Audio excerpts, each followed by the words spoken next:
meeting of Granada Community Services District, July 17th meeting to order at 2 p.m. Roll call. Director Allen. Present. Director Bowles. Here. Director Dye. Here. Director Randall. Here. Director Marsh. Here. Also in attendance is General Manager Chuck Duffy, Assistant General Manager Hope Patmore, and Legal Counsel William Carter. Great. So we'll start out the meeting with general public participation. This is an opportunity if the public would like to make any comments. And just as a reminder, we limit those comments to 3 minutes. And these are our non-agenda items. Anyone on the Zoom? There's no one here with us physically. All right. Seeing as there are no comments, we'll move into the regular meeting agenda. First order, public hearing consideration of a sewer service charge increase and related fee resolution in accordance with Articles 13C and D of the supplement. Okay, so this is the item your board first considered at our April meeting. And so the board tentatively approved the 5% rate increase. And we went through the Prop 218 notice, which includes mailing some notice to all ratepayers within the district.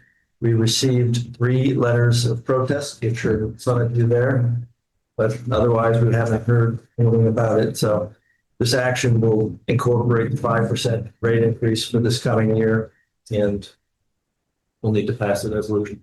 Okay. I have a question about that.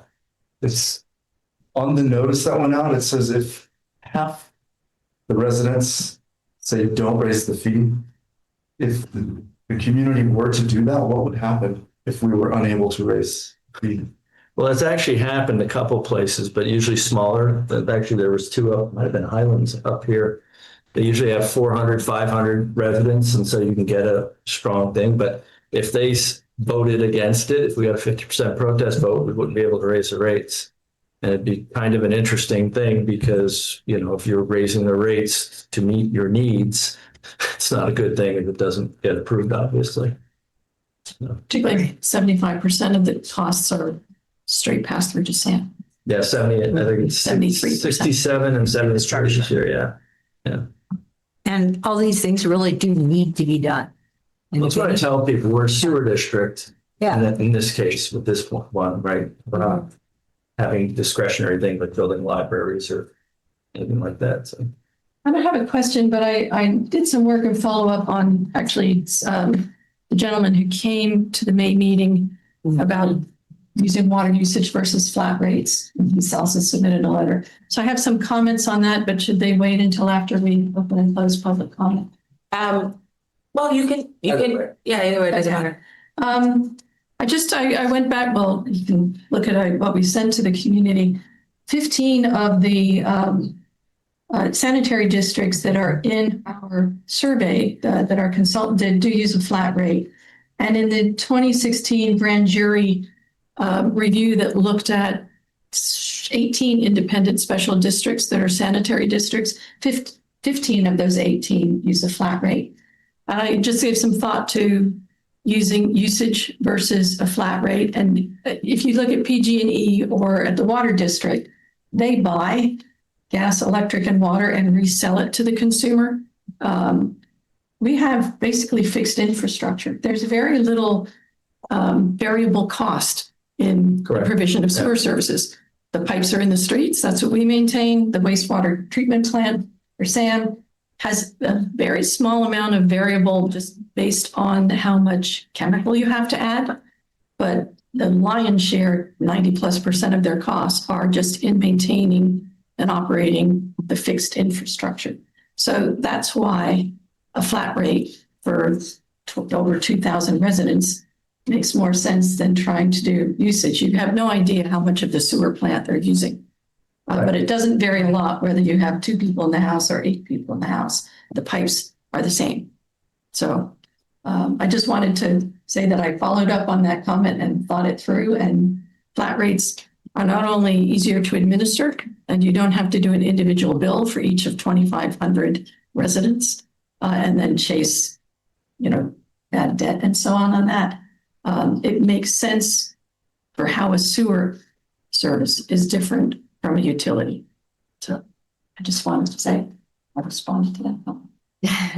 I actually did an analysis on that 10 years ago because Leonard kept at me for 10 years prior to that. And it's basically what Nancy said, it's 92% are fixed costs, and the treatment plant doesn't know whether it's get 1.3 or 1.8 million gallons a day. So Yeah, and you can't trace it back to whatever household produced it. Yeah. I also think it's interesting. I looked at the numbers for the commercial entities, which are not on a flat rate. And it's pegged to their water use, which is logical because the water in, water out. And in that case, it makes sense because they use a lot more of the system.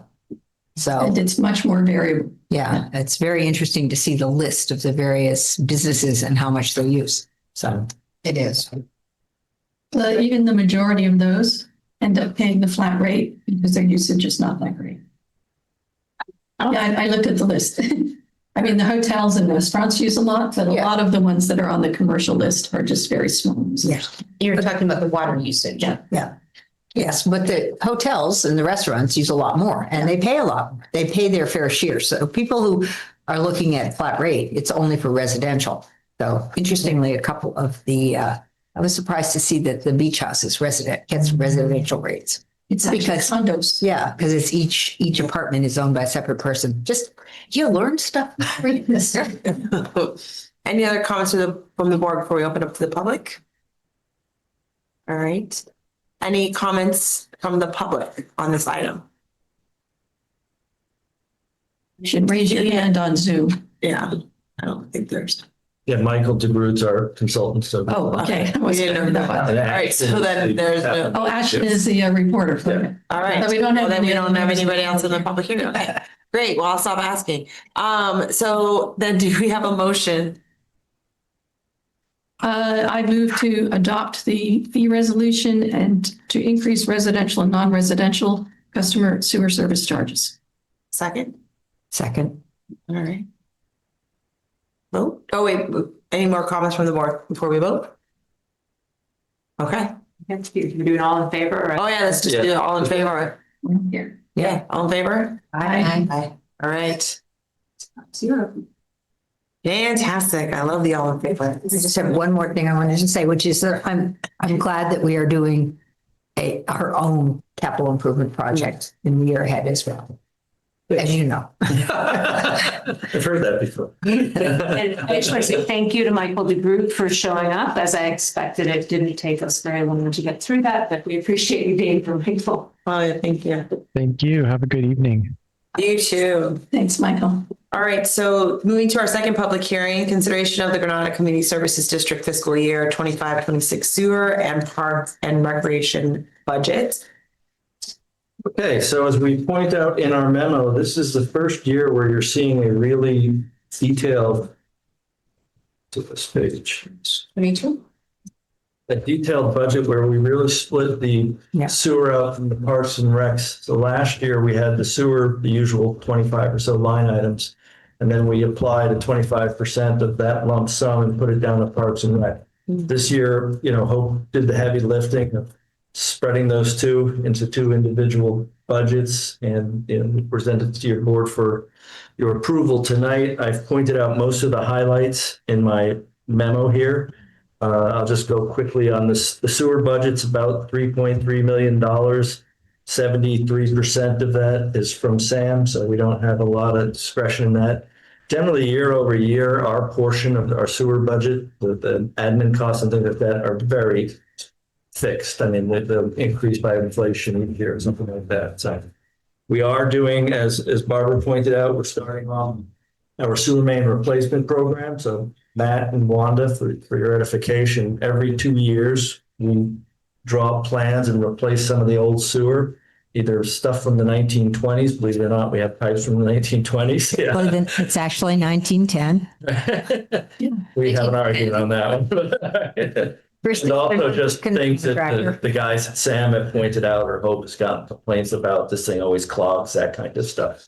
So every 2 years, we replace a whole bunch of that sewer and keep going at in the future. So that's kind of our big expense.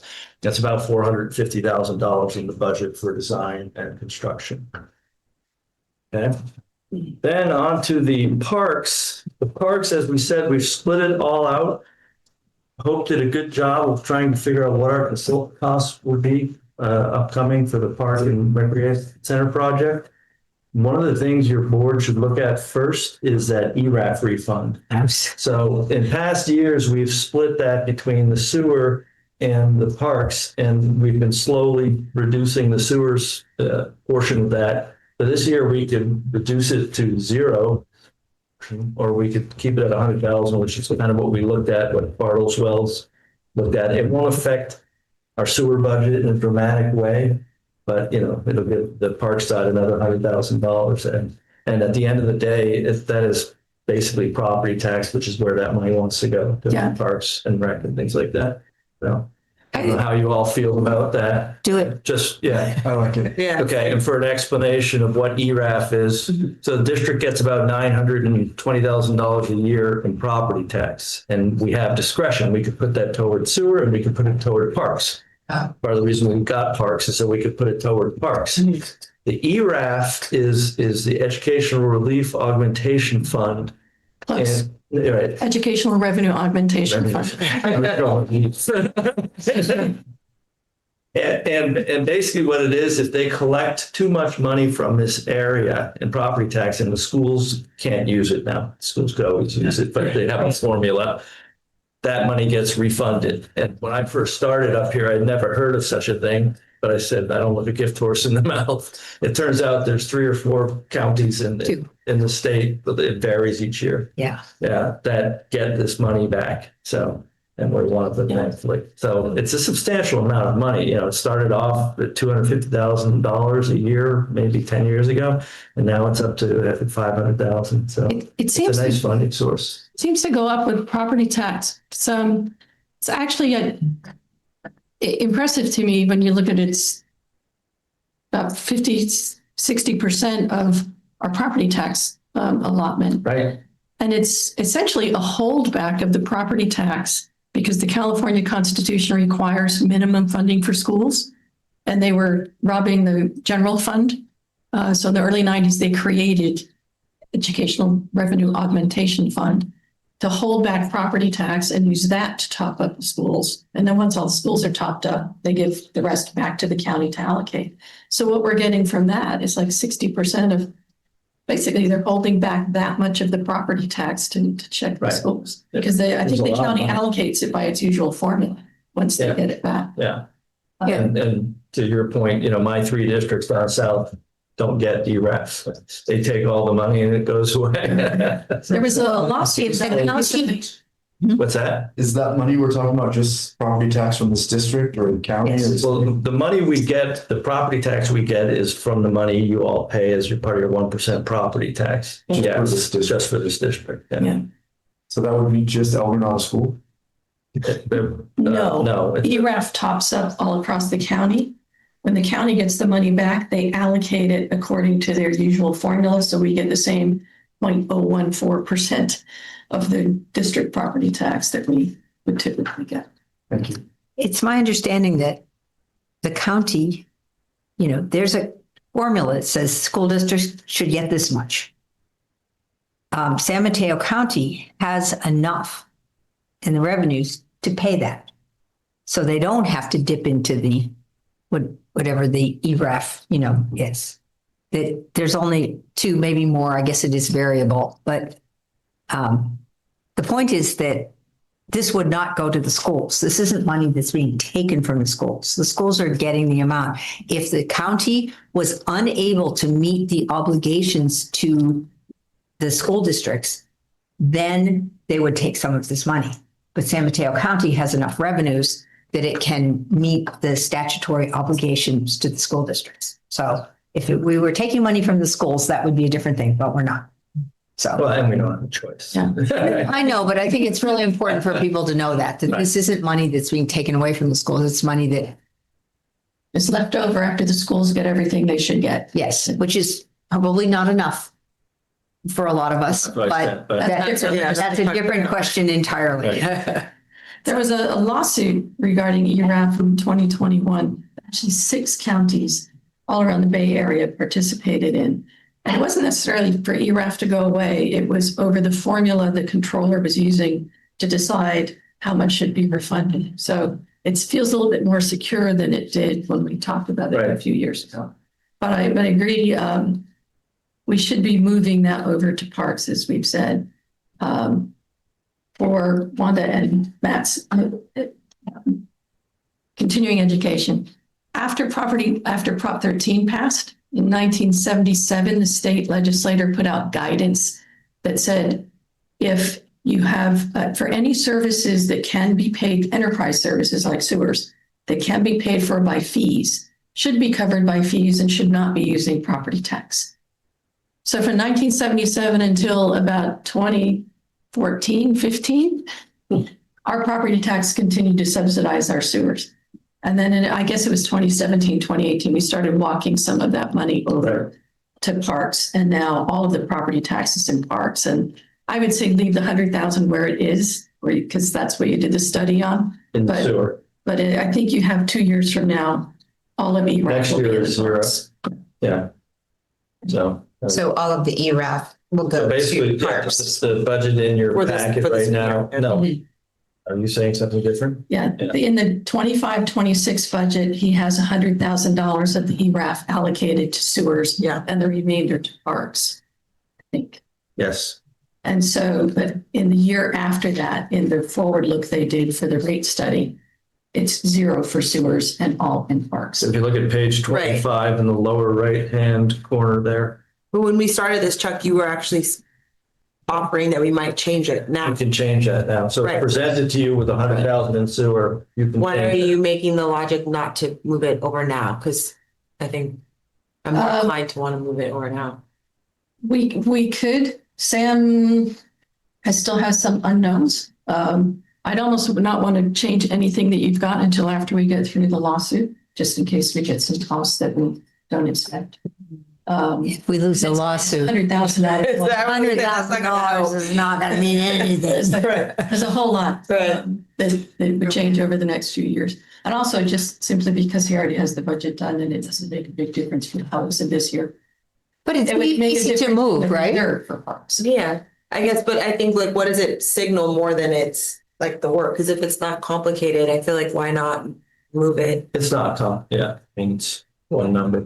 Yeah, if you don't think it's consequential, then No. might as well get it You over. know, Yeah. whether we have 3.6 in reserves or 3.5 for the sewer or in lag, because I worry too about Sam, but I think we're pretty buffered. We Right. got aggressive estimates in the coming years.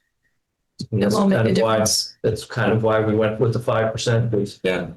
It's not a big number in the sewer budget But it's in terms of significant. how the rate study was evaluated. Yeah. But it's meaningful for parks. Well, if you're, should I make a motion to move all of the ERAF to parks? okay. Second. Second. All in favor? I'm sorry. All in favor? All in favor? Yes. Aye. Aye. All right. And now do we need to actually Now, have we, I can't remember, did we open the public hearing? with, well, there's no. On the budget overall. We still have to open it. Oh, we did, For okay, the so, all right, so let's open the public hearing for the approval of the budget. And we will close the public hearing as well, right now. There. And with that, then, did we have a motion to approve the budget with the amendment? So moved. Do I have to say? Second, all right, all in favor? Aye. All right. And can I just add, I'd really like to thank Hope for all the hard work in doing this. I think it's great to have it really task specific, two different budgets that are task specific. So Yeah. I know that must have been a challenge, and thank you very much for doing it. But it was also interesting because we also reclassified a number of things with the accountant so that we could be more specific. You'll see in the financials and on the budget that there are, you know, that we've got election costs, which before were kind of being wrapped into miscellaneous, and now that's called out. So it's a little easier to say every 2 years, oh yeah, there's the $18,000 that's going to the off, to the San Diego County for that. Also permitting, because of where we are in this process, permitting is going to be a big cost. And I think it's important to be able to see that as we go along, just sort of keep track of that. It just sort of falling into a miscellaneous. So we tried to be a little more specific about some of those codes so that as we go through the next couple of years, it'll be easier. Great, thank you. All right, our third and final public hearing for the evening, consideration of a resolution adopting the sewer service charge report and delinquent garbage account report and authorizing the collection of said charges on the fiscal year 24-25 San Mateo County tax roll. Okay, and this is mostly a ministerial item. We'll do it each year. So you're all familiar with water bills, right? You get your water bill and it comes monthly and whatnot. This is just a simple way for us to bill our yearly bill rather than sending out 2,500 bills to people and chasing the delinquent ones. We're allowed to put this on the property tax bill. So if you looked at your property tax bill in that upper right-hand corner, it would say that Granada CSD sewer service charge, $905. So it's just a means of billing, that's all. So the property owner that is delinquent would have it added to their personal tax. So if you didn't pay your property tax bill, you wouldn't be paying our bill as well, which actually leads me to, I'm glad you brought that up. We belong to what's called the teeter plan for the county of San Mateo. So basically, if we put a charge on someone's property tax bill and they don't pay their property tax that year, we get the money anyway. We get the $905. And the county goes and chases them for the property tax and our 905, and they get their benefit is they get penalties and interest. And they're set up to do it more so than us, obviously. Thank you, county. If somebody, just to be clear too, so that you'll see that, that sewer charge, but the other thing that might show up on a bill would be a delinquent garbage bill.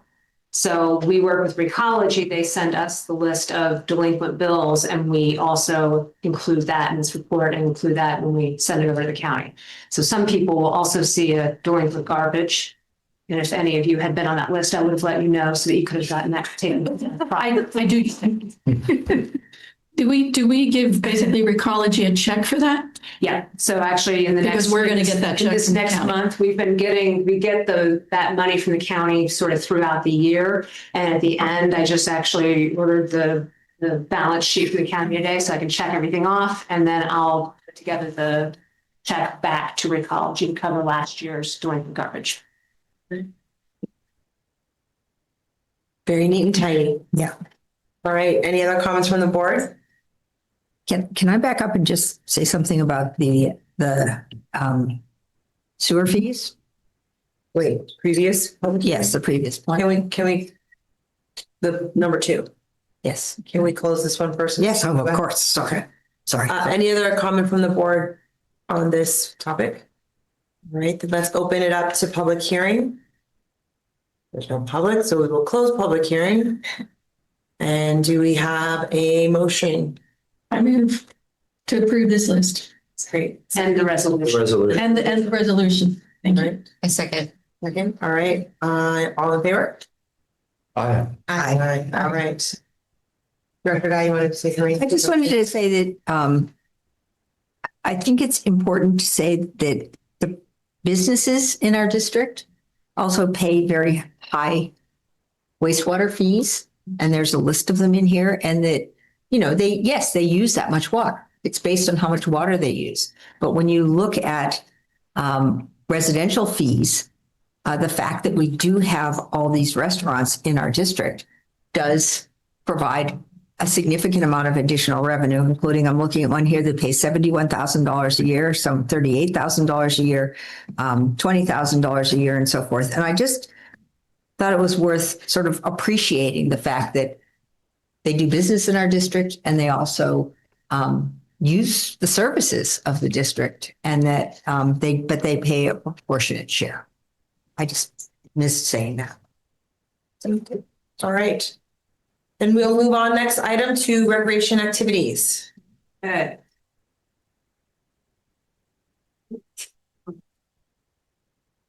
So just a reminder that this weekend on July 19th is next Recology Recycling Day down at the dirt lot. They'll be out there from 8 to noon. And I want to emphasize to anybody who's listening and paying attention, that you will be asked to see, to present ID. That could be in the form of your driver's license or a recology bill. Because of the strike that's happening in Half Moon Bay right now, they are going to be extra vigilant about checking those IDs. So they want to be very clear that if somebody from Half Moon Bay tries to come up with their garbage, they're not taking bags of garbage. It's a big recycling event and large item drop off. But those people will not be allowed to drop anything off. So just be aware of that. We have our next wellness series, which is we're continuing with the meditation sound bowl that we've been doing. It's the people that are coming consistently. They really like it. It's proving very popular. So we're very excited about that. And then starting, August, September, we'll start rolling out a number of activities, walks, and various things. So that'll be coming up the next couple of months. We're starting to get that planned out now. I wanted to give an update on the skate ramp. I don't know if all of you, I was saying, before you do that, I just wanted to say another big thank you to you dealing with the skate ramp. Oh, yeah, because that is a thing. Yeah. It's disgusting. So, and Nora as well. Nora has done a lot of the cleanup down there as well. And it's pretty disappointing, honestly. So we did fence it off, as you've probably seen. So the whole thing is fenced off right now. I've spoken to 2 different contractors just to get a general idea of cost, and they both came up with about the same number, which is what we spent a couple of years ago to resurface it. And that was just a general resurfacing. That surface would have probably lasted another 2 years. Obviously it's in a location where there's a lot of weather and moisture hitting it all the time. So it's a tough spot for that, but nonetheless, that surfacing should have lasted.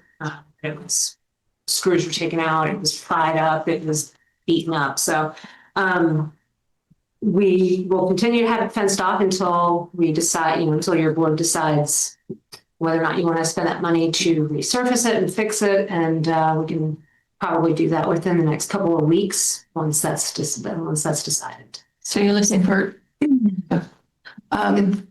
sorry, I had like 2 comments before we get to read that.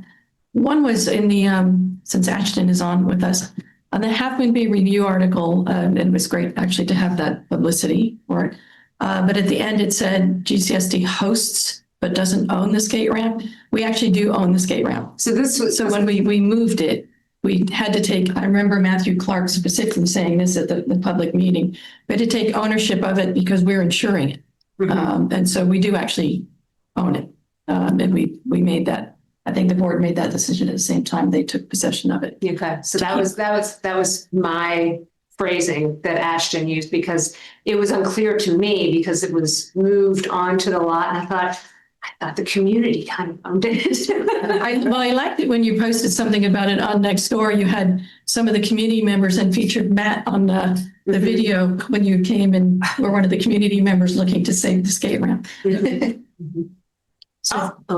I also just wanted to say quickly though, it's more than just that they broke the boards, right? Like someone defecated on the skate ramp. Like I just think I saw it. And graffiti too. yeah, graffiti. Yeah, there is one graffiti tag that's been repeated in a couple of places and it showed up after the second and the third incidents. And so I know that now the sheriffs have looked at that, but and have you made any headway on cameras? there is a camera hidden down there right now, just a trail cam. I think one of the other things that the board should consider is, if we're going to pay the money to fix it, that we need to have a surveillance camera down there somewhere. Mm-hmm. It's a challenging place to put a camera. I mean, obviously there's no power, there's no Wi-Fi, so you have to get a camera that can be out there. But there aren't a lot of places to hide a camera. And we can't necessarily mount a camera up high because one, it'll probably get vandalized. But two, that's potentially a coastal development permit that you have to ask for because of where it is. What permit? Sorry. Coastal development permit. Yeah. I mean, even just to put a camera up. But I think I've come up with a couple of possible solutions where we would be able to have a camera lower, where it's not going to obstruct views or anything like that, and where it wouldn't be very obvious. So if that's something we want to look into as well. We've talked about cameras in other places and whether we could put it at the pump station, have a zoom lens down there and that sort of thing, but the trees sort of block that view from the pump station. So Hope, is there, so I'm not sure if we have any CCTV or anything like that that can be on a pole. I mean, I don't even know, do we have anything like that in El Granada or Half Moon Bay?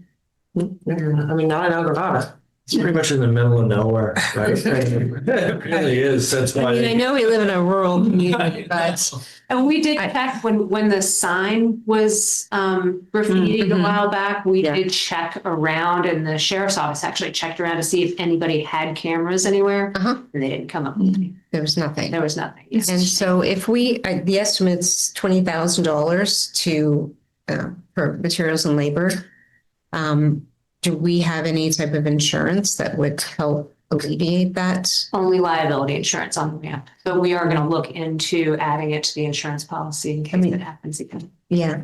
What about mounting like a camera across the street in the RV, or that they don't have a flagpole or anything over there that we could put something across the street? Ask Oh, the right. owner of that. Yeah. Yeah, Good like by idea. the bathroom or something. There's no like tall poles over there.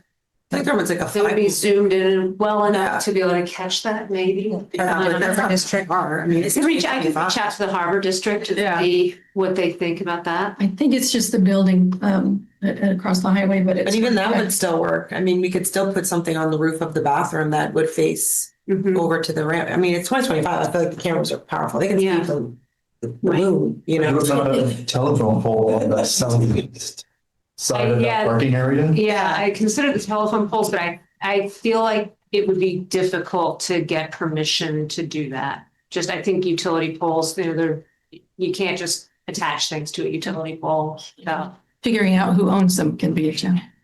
but yeah, I'll check with the harbor district. That's a good idea. We had also talked about the sort of wooden awnings on the side of the old fire station building and whether or not, I think the view is still a little obscured It's by a little, the yeah, it would trees. be a hard one, yeah. But it's a possibility. I mean, because ideally, if we could put it somewhere where we actually had electricity, that would be even better. But most of those cameras, ones Or even the sold. building the post office is in. Mhm. Yeah, does Yeah. Tim West still live upstairs? No, Maybe- somebody else. I think Shell Dragon has a lead on who's living up in that apartment. Because their balcony would be a great place It to would put a be. camera. Yeah. I think I know who lives there. Was it Jay? It might be. That sounds familiar. He has this, Shell. he does wooden floors, his signs in his window. Oh, okay. So the number's on display if you want to get in touch with them. That's a great Michelle idea. just. Sorry, I don't know how to raise my hand on this Zoom version. Do you want me to answer the question? Yes. Sure, go for it. He's not interested. Oh, okay. Thank you for checking, Michelle. You're welcome. It's a shame. I think we took possession of it it was either 2018 or 2019. And so it 2019. was 2019. I'm sorry to interrupt. Go Yes. ahead. No, but you were part of the 60 or 70 people that were here asking us to keep it. So it's been 6 years before something like this happened, as exposed as it is.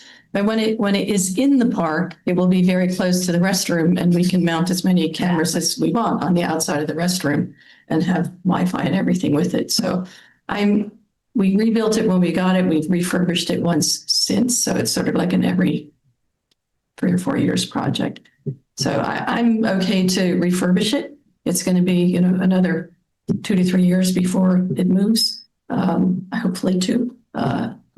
So I think it's such a icon, and it's one of the things that we have done that touches lots and lots of people in the recreation space. And the reason I know it was 2019 is I went through old emails to reach out to the community of skaters that are invested to ask if anyone heard anything, encourage people to keep an eye out and inquire with their connections. Nobody found anything out. Nobody knew anything, but almost everyone felt like it wasn't an attack against skaters or skateboarding. That was more senseless vandalism. Construction. But it was Curious, they removed all the consistent. screws. But it was a lot of Are work. they trying to Yeah. escape And it lights? was multiple visits, but there was also an offer from the skateboard community to fundraise to help pay for it. Oh, wow. Even if they If we're do interested in some, that. that would be a gesture. That would just be nice. That would be great.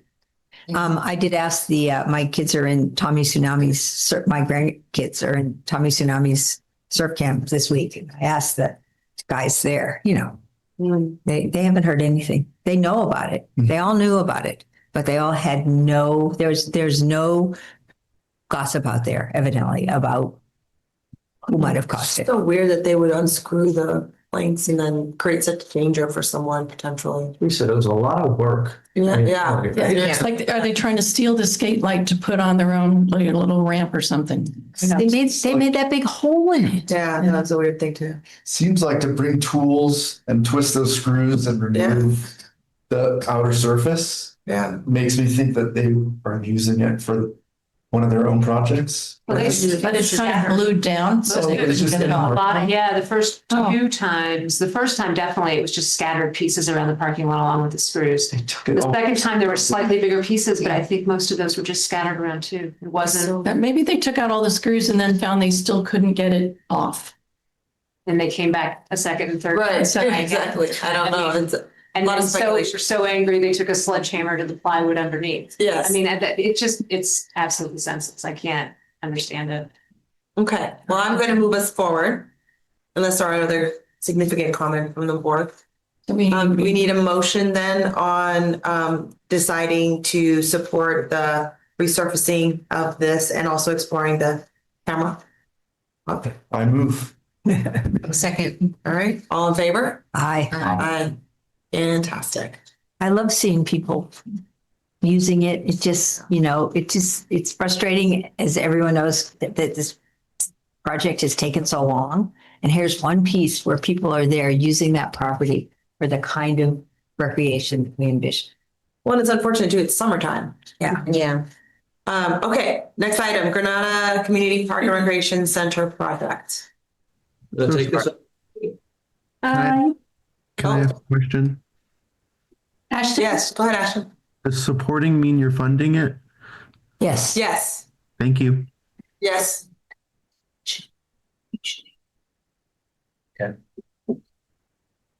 Okay, item 5. So first item on item 5, or the first letter on item 5 is consideration of a contract with Sean Rose. I mentioned him at our last meeting. He's the guy who's going to do project management. He's the ex-public works director at Woodside. So we've had a couple meetings with him. He seems good. He knows his stuff. He's actually doing some work over here at the fire department. So I recommend your board enter into that contract with him for consulting services. And then the second part of that is additional scope of work for who used to be K&K, but now is KCRH. Sounds like a public radio station. And they're just continuing the landscape, the map for your edification, Kikuchi and Kankel, they're into KCRH, and they've done the landscape design, done a great job. They did the map that used to be something, right?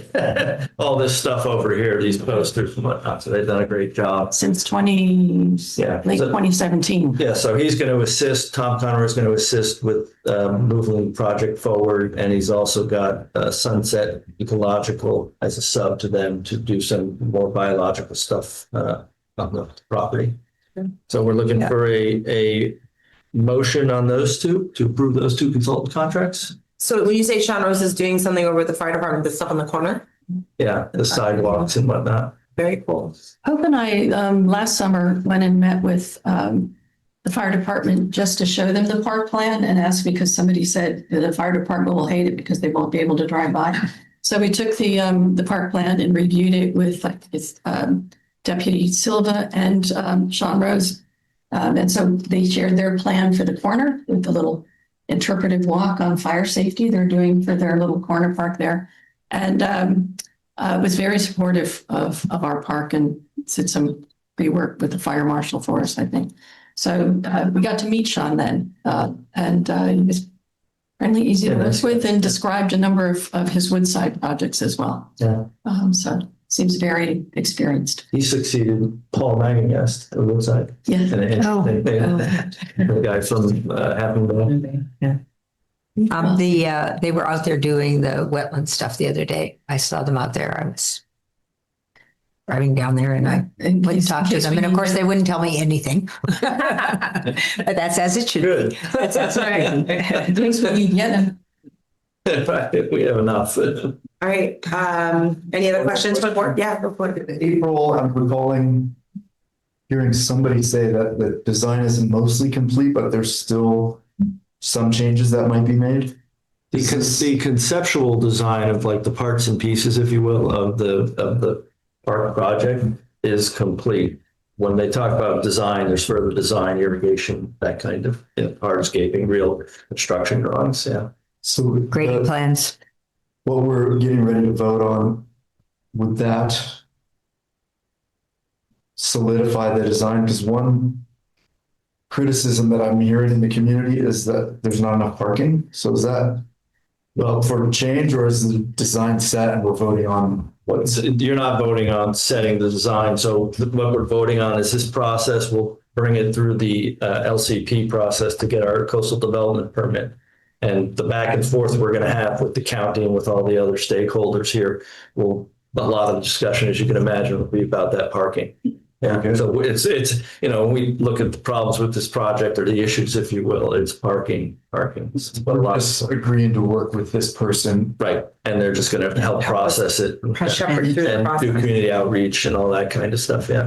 Can you tell me what the acronym was? The LC? The LCP is the local coastal plan, Okay. and the CDP, we have to use acronyms for everything, is the coastal development permit that you get to comply with the LCP.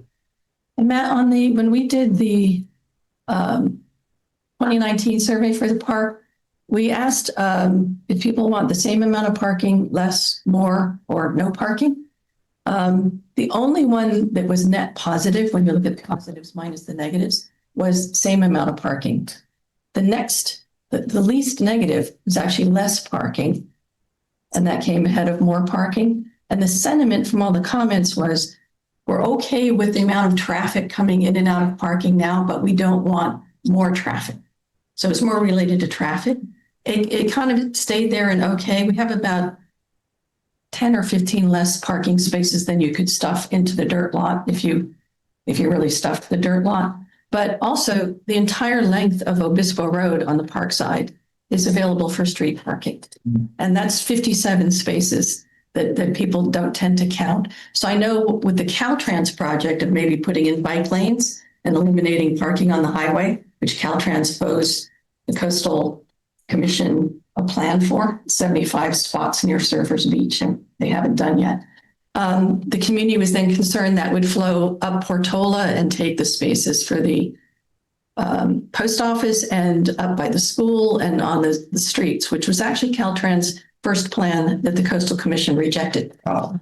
And so we're still waiting to see what they would do, but people don't, because nobody parks along Obispo, along the park, what's going to be the park, they don't really think of that, but that's more than 50 places. And it would talked be to striped. actually Tommy Tsunami about the parking lot as designed and any impact on his business. And he can use the little green area we have, where the parking lot is now, to stage and talk and do whatever he needs to do. He really likes the pathway to the stoplight. And he said, as long as my clients and staff have a place to park, it doesn't matter to me whether it's in the lot or on the street. So we've had that kind of input. I think the thing that got thrown, the little grenade that got thrown into the mix, was the Caltrans project, which made everybody more sensitive about parking. Well, and there was confusion that it was Caltrans versus us versus the there was a little bit of misinformation around. Yeah. Who's responsible for providing parking for Surfers Beach? And the Coastal Commission said, if Caltrans is removing existing parking, it's them. All right. And yes, and never mind. So with all of that being said, we have two issues or items that would need a motion. So the first being Sean Rose and the second being KCRH. I move approval of both contracts. I second. All right, all those in favor? Aye. Right. And then C, So C, Barbara asked me to put this on. It's consideration of appointing a director as a liaison to the park project team. Our project team being me, Hope, and all our consultants. So Barbara, would you like to? I mean, I just think it would be useful for us to have someone else, you know, attending some of those meetings. I spent 5 years as environmental manager for a big project and sort of understand how it works. And I just thought it would be useful. It won't bother me if you don't want to have someone do that, but, you know, I would report back to the board on my take on the various meetings that I can attend and listen to. And my goal would not be to participate in those. It would be just to sit there and listen and be able to report back. so specifically it's you. Well, it doesn't have to be at all. Someone else wants to do it. It's okay to propose that. Okay. I wasn't, you know, that doesn't seem like, but I guess I am, yes. And I think It's it would something be you'd great. like to do. Yeah. I have a, actually, I do want to recognize that since the park project started and Director Dye has been not only very engaged in it, but driving it for 8 years. I've been in the mix for 7. I'm very pleased that we're getting a project manager now. We're at this stage. I think I learned a lot from the CRC and board members getting very involved in the sort of guts of a project and then trying to sit on the board and be the judge of what comes to you when you actually were very involved in it. And so I'm more oriented now to really separating the role of the board as a governance board from the role of staff. And particularly, I think Hope has done a great job as being a lead and keeping the board informed.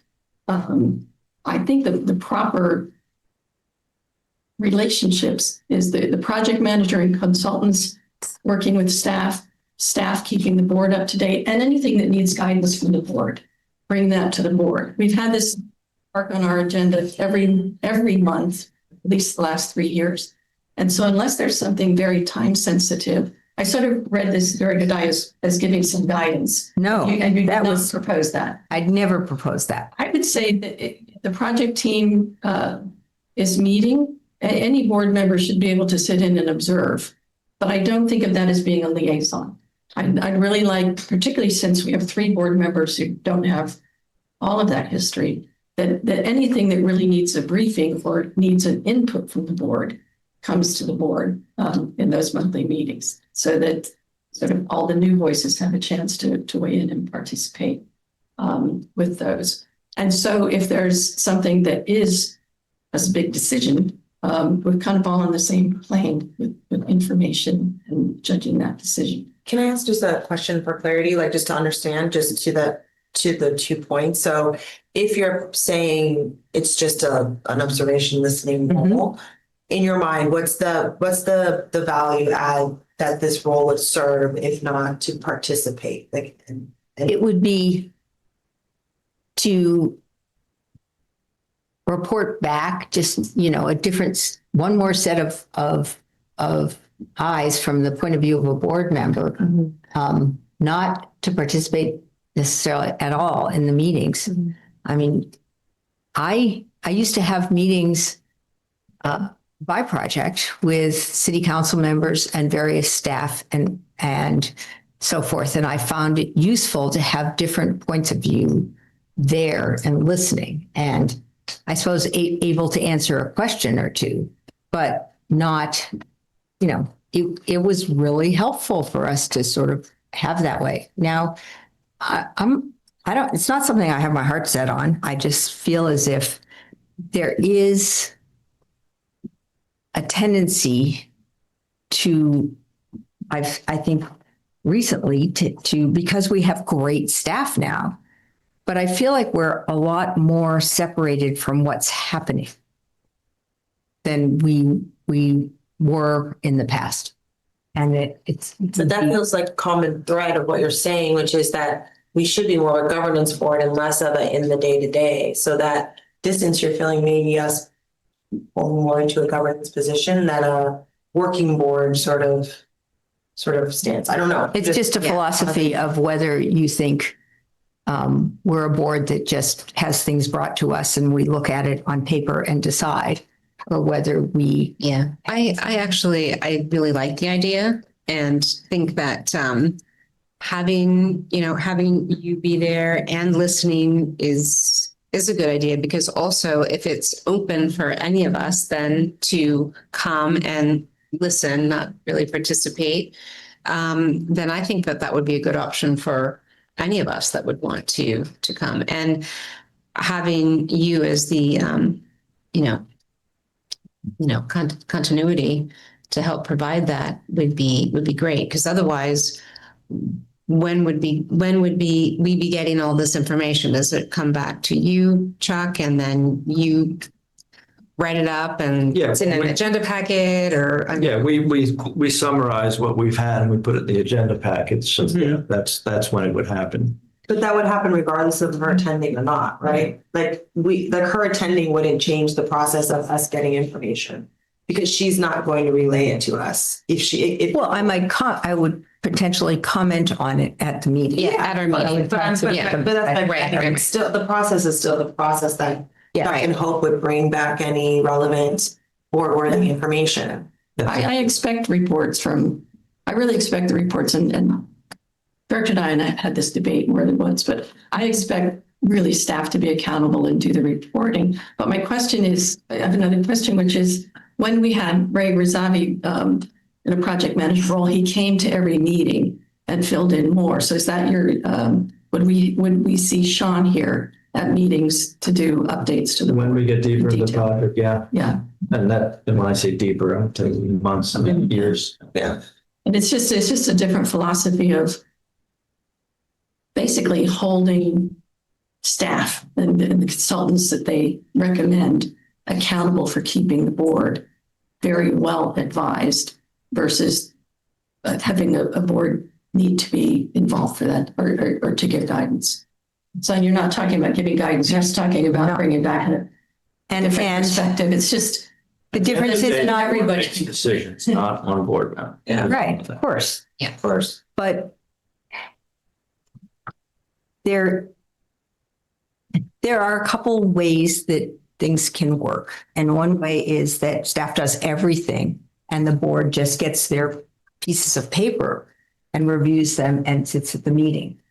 I think there's some value to having, and then there are other organizations where boards are more engaged and involved, and not, obviously board level decisions get made at the board level. But I do think that boards are not just up here having stuff presented to them. Sometimes it's good to have boards play a role, and certainly in this park, it wouldn't be where it is today if some of us hadn't played a role. So I guess, it's not something I feel really strongly about. I just thought it could be helpful. Yeah, I guess I'm just trying to understand, because it feels like in theory we're saying it's just to listen, but then again, in what you described, you want to be involved. So it's just trying to understand what your desire is, right? Like, are you wanting to sort of be able to influence the meetings and the conversations that they're having in this role? It's more than just you're desiring more than just to watch or to listen. You want to be involved.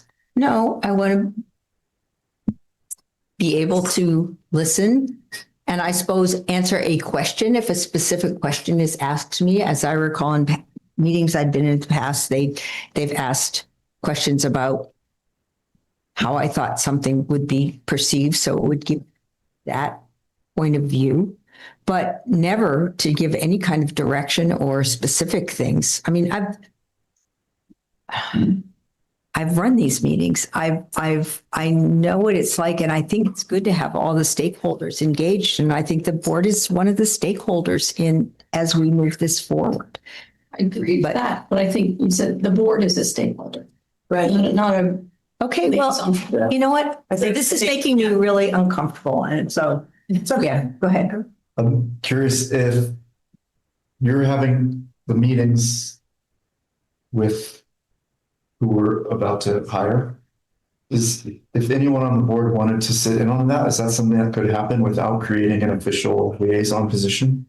Or is that something that Well, it's wouldn't help? not something that's routinely done. And certainly, obviously, if we had more than two, it'd be a board meeting. So, yeah, right. Yeah.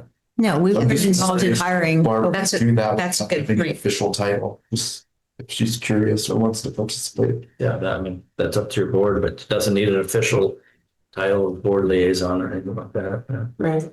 Even if we didn't vote on it, but if you knew they were having a discussion, could you? show up? No, I would not want to show up without permission because that would be wrong.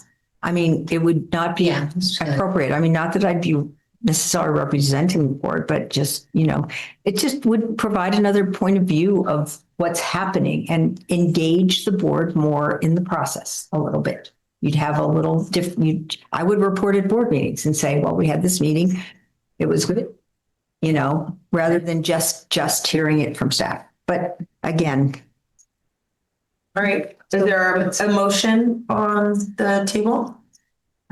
Yeah, I would like to make the motion to appoint Director Dye as the liaison.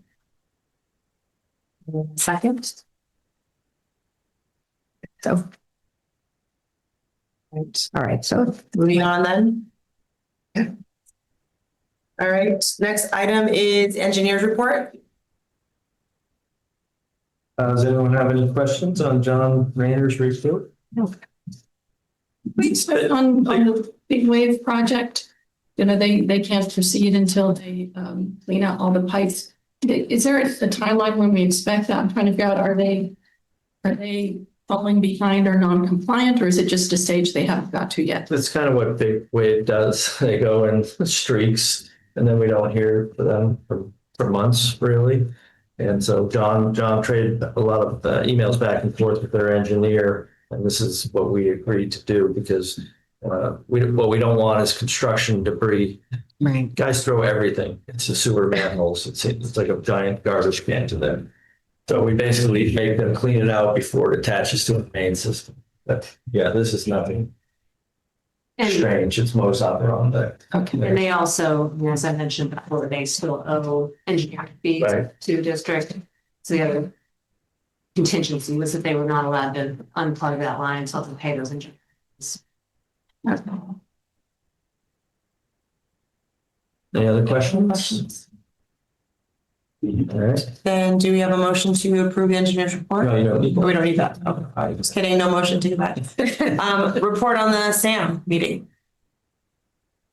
most of our SAM meetings recently have been canceled because, there's just not a lot of decisions to be made. The one significant thing that we did approve was to move forward with a design or a preliminary design for redesigning the electrical building at SAM, which is to be funded by a FEMA grant. And the sense is that that FEMA grant might indeed still come through. And the thinking was that whatever work was done to design do preliminary work on that potential improvement to the plant would be valuable no matter what happened. So it was approved by the board. So that was $400,000, I think. Yeah, about 400,000, and the board acknowledged that if the FEMA grant doesn't come, if it's one of those ones that gets called back, it's sort of 400,000 at risk. The sentiment from some board members was, if we need to do it at some point and include it in a future budget, having a shovel-ready design and plan with all the questions answered is still a valuable thing. Yeah. So we could end up being on the hook, or No. us, for 800. It wasn't a design for a shovel-ready project. The project's going to be really expensive and, but it was a really good start on that. Yeah. Yeah, just to have a design, to know actually where it's feasible to put it. Yeah. and the general design. Okay. Other than that, I wasn't at any of the June meetings. So since our last meeting. There weren't, they were canceled, you know. Well, one of them was canceled. Yeah. Then, and then this week's was canceled because of the trial. Mm. When is the FEMA money supposed to come in? Is it you? Sometime soon. Pardon? Sometime soon. Oh. They're hoping for it. And one of the Half Moon Bay board members who's very tuned into this kind of issue said that right now it looks like FEMA is going to comply and provide the funding for that particular round of grants. And then the next whole batch will be gone. And so that there is a definite possibility to get that money.